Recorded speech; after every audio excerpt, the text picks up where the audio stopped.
Hello friends.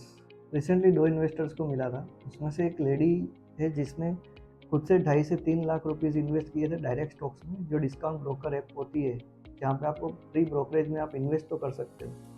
लेकिन उसने जो स्टॉक्स सिलेक्ट किए थे अपने आप खुद से किए थे, और उसमें आज की तारीख में उसको 1 से 1.5 लाख रुपीज़ का नुकसान है। तो 2.5-3 लाख का जो इन्वेस्टमेंट किया उसकी वैल्यू अभी 1 से 1.5 लाख रुपीज़ ही है।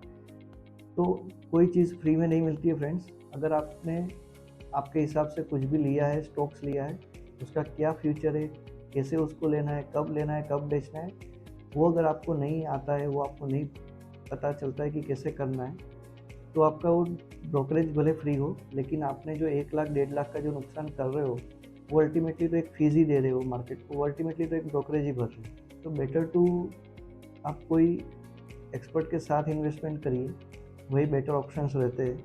दूसरे एक इन्वेस्टर को मिला था जो रिटायरमेंट के प्लानिंग के लिए हमारी मुलाकात हुई थी। वो जो साहब है वो अभी 2-3 साल में रिटायर होने वाले हैं। उसने 50 लाख रुपीज़ जो स्टॉक्स में इन्वेस्टेड थे, वो 1-2 महीने के पहले जो वोलेटिलिटी चालू हुई मार्केट में दिसंबर के आसपास, तो उन्होंने वो 50 लाख रुपीज़ वहाँ से निकाल लिए और उसको एफडी में कन्वर्ट कर दिया, फिक्स डिपॉजिट में डाल दिया।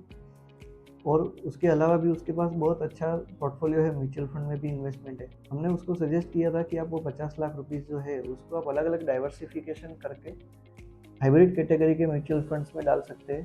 प्लस उसको हमने कमोडिटीज़ के फंड्स भी सजेस्ट किए थे, गोल्ड एंड सिल्वर के फंड्स भी सजेस्ट किए थे। वहाँ पे आप इन्वेस्ट करिए तो प्रॉपर आपका थोड़ा डाइवर्सिफिकेशन भी हो जाएगा, और आपका जो रिस्क प्रोफाइल है उसके मुताबिक वो एक अच्छा सिलेक्शन हो जाता है आपकी एसेट का।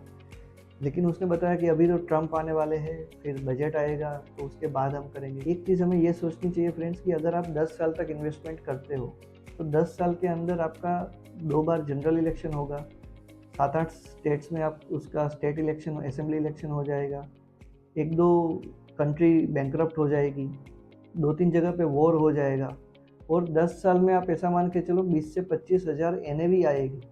जो इमीडिएटली कुछ बड़े इवेंट्स होने वाले हैं उसको उसके लिए वेट करके, मेरा जो लंबी समय के लिए मेरा जो पैसा है, लॉन्ग टर्म के लिए मुझे जो इन्वेस्ट करना है पैसा, उसको मैं दबा के रखूँगा कि नहीं वो सब इवेंट हो जाए उसके बाद में इन्वेस्ट करूँ, उससे कुछ फ़र्क नहीं पड़ता है फ्रेंड्स।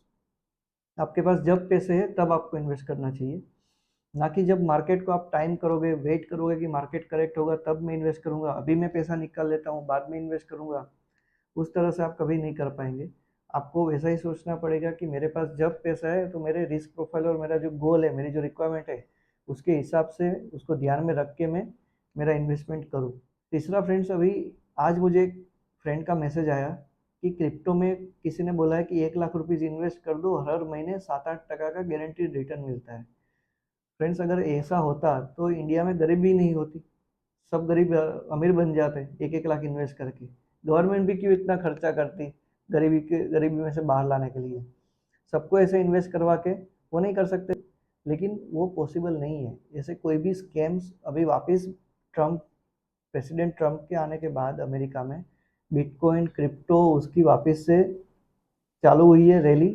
इसके कारण ये सब स्कैमस्टर वापस आ गए। हो सके तो दूर रहिए, उसके इन्वेस्टमेंट से भी दूर रहिए। और ऐसे जो स्कैमस्टर होते हैं जो आपको ऐसा बोलेंगे कि महीने का 2, 3, 4, 5, 7%, 8%, 10% तो आपको मिलेगा ही मिलेगा, तो वो कम्प्लीटली फेक है, और कम्प्लीटली वो आपके पैसे लेके डुबा देगा आपको। तो वहाँ से आप दूर रहिए और ऐसी कोई भी चीज़ में इन्वेस्ट मत करिएगा friends. Thank you very much.